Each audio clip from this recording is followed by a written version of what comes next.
go, David. We're batting down the hatches. We're just preparing for the Hurricane Hilary that's coming into Southern California. I mean, a lot of people here are excited because the waves are going to get pretty heavy, but I mean, it's going to be some rain, so you know, usually there's some flooding and the landslides and things like that.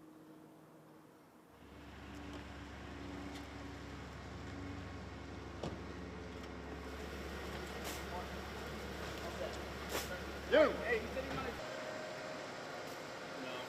No. I don't know. We'll be fine. A little bit of sandbags and some careful, you know, planning. I would say get some water and get some canned food, but I'm not personally worried about it because I've been through so many of them living in Hawaii. Oh, personally, it's kind of unbelievable. I mean, this is unprecedented. Thanks, guys. All set.